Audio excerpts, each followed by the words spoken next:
পরম প্রেমময় যুগপুরুষোত্তম শ্রী শ্রী ঠাকুর অনুকূল চন্দ্রের আতুল রাঙা চরণে জানালাম আমার শতকোটি দণ্ডবৎ প্রণাম। আমার ভক্তপ্রাণ দাদা, ভাই, বোন, মা সকলকে জানালাম জয় গুরু। আশা করব ঠাকুরের কৃপায় আপনারা সকলে ভালো আছেন, সুস্থ আছেন, আনন্দে আছেন। যারা প্রতিদিন ভোরে ঘুম থেকে ওঠেন, যারা ঈশ্বরকে বিশ্বাস করেন, যারা জীবনে শান্তি, মুক্তি ও সঠিক পথ খুঁজছেন, আজ আমরা আলোচনা করব তাদের জন্যই। ব্রহ্মমুহূর্তে কি মন্ত্র বলতে হয়, কোন মন্ত্র সবচেয়ে শক্তিশালী, সবই কি একই মন্ত্র জপ করবেন না আলাদা আলাদা? মন্ত্র না বললে কি ব্রহ্মমুহূর্ত বৃথা যায়? আলোচনাটা মন দিয়ে শুনবেন। যা বলবো জানলে আপনার সকাল আর কখনো আগের মতন থাকবে না। ব্রহ্মমুহূর্ত কি? শাস্ত্র অনুযায়ী সূর্যোদয়ের প্রায় 1 ঘন্টা 30 মিনিট আগে থেকে সূর্যোদয় পর্যন্ত সময়কে বলা হয় ব্রহ্ম মুহূর্ত। এই সময় প্রকৃতি নিঃশব্দ, বাতাস বিশুদ্ধ, মন সবচেয়ে শান্ত এবং সবচেয়ে বড় কথা, এই সময় ঈশ্বরের সঙ্গে মানুষের সংযোগ সবচেয়ে সহজ হয়। এই জন্যই ঋষি মুনিরা, যোগীরা, সাধকেরা হাজার হাজার বছর ধরে এই সময়ই সাধনা করতেন। ব্রহ্মমুহূর্তে কি মন্ত্র বলতে হয়? উত্তর হলো হ্যাঁ এবং না, দুটোই। না, কারণ যদি আপনার শরীর অসুস্থ হয়, মুখে শব্দ উচ্চারণ করতে না পারেন, তবুও ঈশ্বর আপনার মনোভাব গ্রহণ করেন। হ্যাঁর কারণ হচ্ছে মন্ত্র হলো মনকে ঈশ্বরের সঙ্গে যুক্ত করার সবচেয়ে শক্তিশালী মাধ্যম।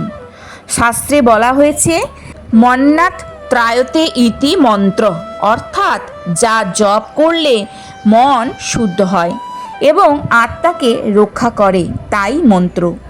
ব্রহ্মমুহূর্তে প্রথম যে মন্ত্র বলা উচিত, ঘুম থেকে উঠে চোখ খুলেই বলুন, করাগ্রে বসতে লক্ষ্মী, করমধ্যে সরস্বতী, করমূলে তু গোবিন্দ, প্রভাতে কর দর্শনম। এই মন্ত্রের অর্থ, আমার হাতের অগ্রভাগে লক্ষ্মী, মাঝখানে সরস্বতী আর মূল অংশে গোবিন্দ বিরাজ করছেন। এই হাতে যেন আজ আমি শুভ কর্ম করি। এই মন্ত্র আপনার দিনের কর্মফল ঠিক করে দেয়। এরপর কোন মন্ত্র জপ করবেন? এখন আসা যাক সবচেয়ে গুরুত্বপূর্ণ অংশে। সবচেয়ে সহজ, শক্তিশালী ও কলিযুগের জন্য উপযুক্ত মন্ত্র হল মহামন্ত্র হরে কৃষ্ণ, কৃষ্ণ কৃষ্ণ হরে হরে, হরে রাম, রাম রাম হরে হরে। শাস্ত্রে বলা হয়েছে কৌল নাস্তেব নাস্তেব নাস্তেব গতিরন্নাথা হরিনাম হরিনাম হরিনামৈব কেবলম। কলিযুগে মুক্তির একমাত্র পথ হরিনাম জপ। এই মন্ত্র পাপ নাশ করে, ভয় দূর করে, মন শান্ত করে, সংসারী মানুষকেও মুক্তির পথে নিয়ে যায়। যারা শিব ভক্ত তারা কোন মন্ত্র বলবেন? যদি আপনি শিব ভক্ত হন, তাহলে ব্রহ্মমুহূর্তে বলুন শাম্ব সদাশিব। এই মন্ত্রে শাম্ব মানে শিব পার্বতী এবং সদাশিব মানে চিরস্থায়ী মঙ্গলময় শিব, এর সম্মিলিত রূপ, যা বিশ্ব ব্রহ্মাণ্ডের সূক্ষ্মতম ও সর্বব্যাপী পরম সত্তাকে বোঝায়। এই মন্ত্র শরীরের 5 তত্ত্ব শুদ্ধ করে, কর্মের বন্ধন ঢিলা করে, মনে বৈরাগ্য আনে। অনেকে ভাবেন আমি তো ঠিক মন্ত্র জানি না, তাই জপ করি না। এটা সবচেয়ে বড় ভুল। শাস্ত্রে বলা হয়েছে নাম নয়, ভাবটাই বড়। আপনি শুধু বলতে পারেন, হে ভগবান আমাকে পথ দেখাও, হে কৃষ্ণ আমাকে শক্তি দাও, হে মা আমাকে রক্ষা করো। এই কথাগুলো ঈশ্বরের কাছে মন্ত্রের মতোই পৌঁছায়। ব্রহ্মমুহূর্তে মন্ত্র জপের সঠিক পদ্ধতি, উঠে প্রথমে ঈশ্বরকে স্মরণ করুন, মুখ ধুয়ে পরিষ্কার হন, শান্ত জায়গায় বসুন, মেরুদণ্ড সোজা রাখুন, অন্তত 108 বার জপ করুন। তাড়াহুড়ো করবেন না। 5 মিনিট মন দিয়ে জপ 1 ঘন্টা অমনোযোগী জপের চেয়ে শক্তিশালী। যদি একটাই মন্ত্র বেছে নিতে হয়, আমি স্পষ্টভাবে বলছি হরে কৃষ্ণ মহামন্ত্র, কারণ এটি সকলের জন্য, জাতি ধর্ম নির্বিশেষে, গৃহস্থ বৃদ্ধি অসুস্থ সবার জন্য উপযোগী। এই সময়টা শুধু শান্ত নয়, বরং অত্যন্ত বিশেষ ও পবিত্র। হয়তো এই জন্মে আপনার করা সৎকর্মের ফলেই অথবা পুনর্জন্মের সাধনা ও প্রার্থনার কারণে এখন সেই সময় এসেছে যখন আপনাকে জাগিয়ে তোলা হচ্ছে। আপনার চেতনার স্তর এখন এমন এক উচ্চতায় পৌঁছেছে যেখান থেকে ব্রহ্মাণ্ডের শক্তিগুলো আপনার সঙ্গে সরাসরি যোগাযোগ করতে পারে। আপনি সেই নির্বাচিত কয়েকজন মানুষের মধ্যে একজন, যাদের ব্রহ্মাণ্ড এখন পরবর্তী আধ্যাত্মিক যাত্রার জন্য প্রস্তুত করেছে। হিন্দু ধর্মে পিতৃপুরুষদের অর্থাৎ পূর্বপুরুষদের দেবতাদের মতন পূজিত ও সম্মানিত করা হয়।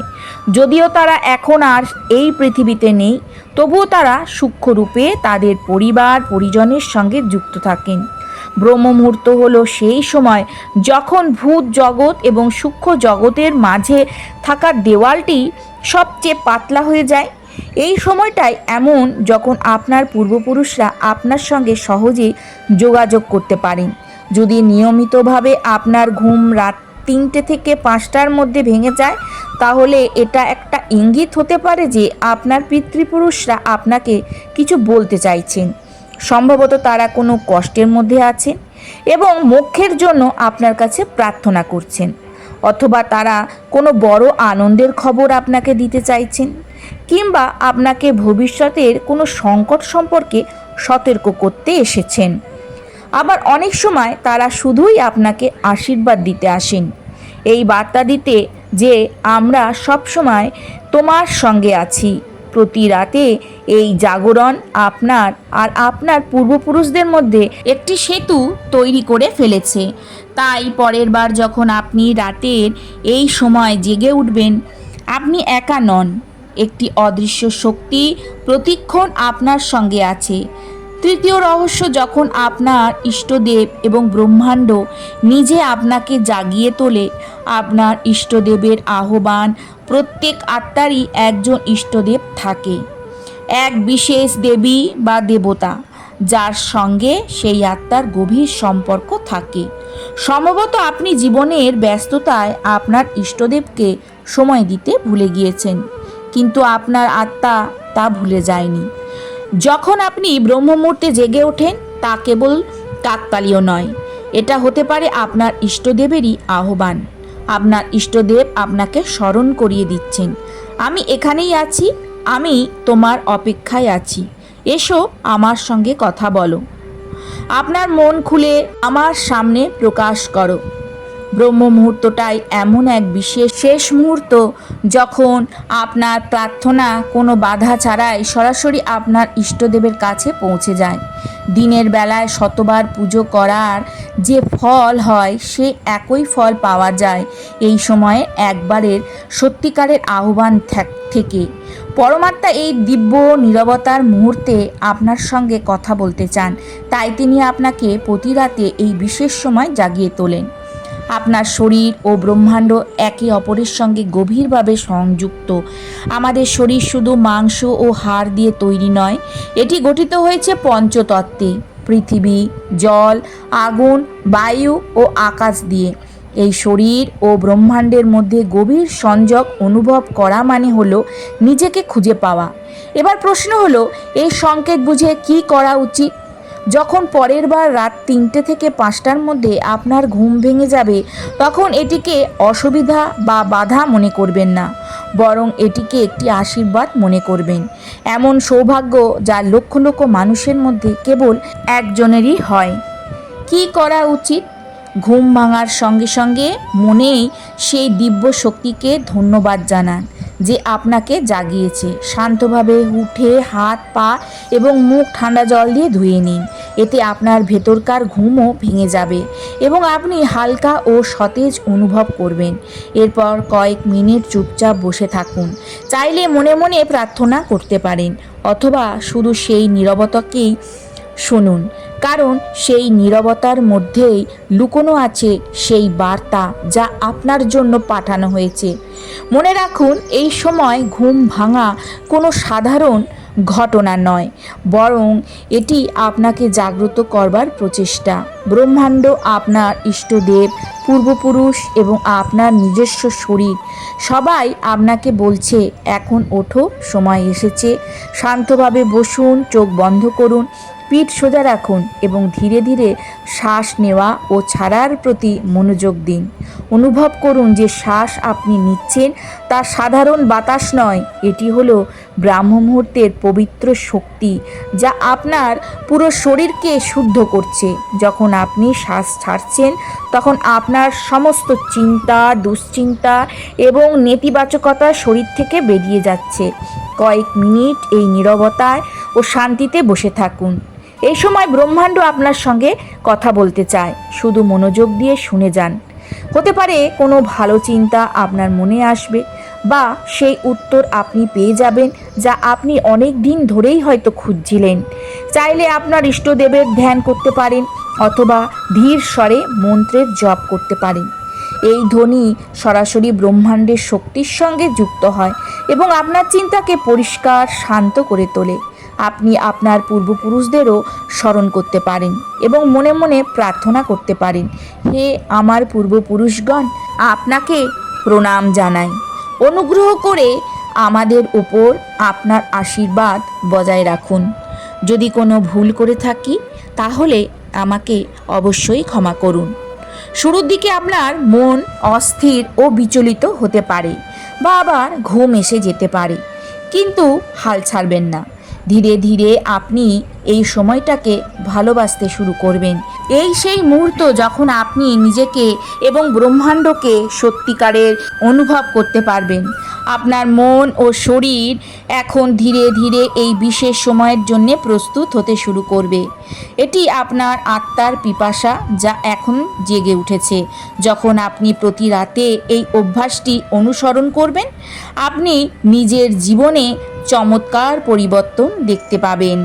আপনার মুখে এক নতুন দীপ্তি আসবে, আপনার চিন্তা ও ভয় কমে যাবে।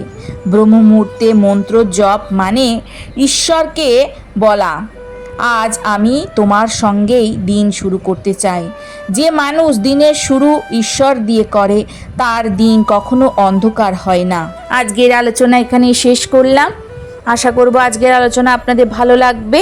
কালকে আসবো আবারও নতুন আরেকটি আলোচনা নিয়ে। সবাই ভালো থাকুন, সুস্থ থাকুন। জয় গুরু, বন্দে পুরুষোত্তমম।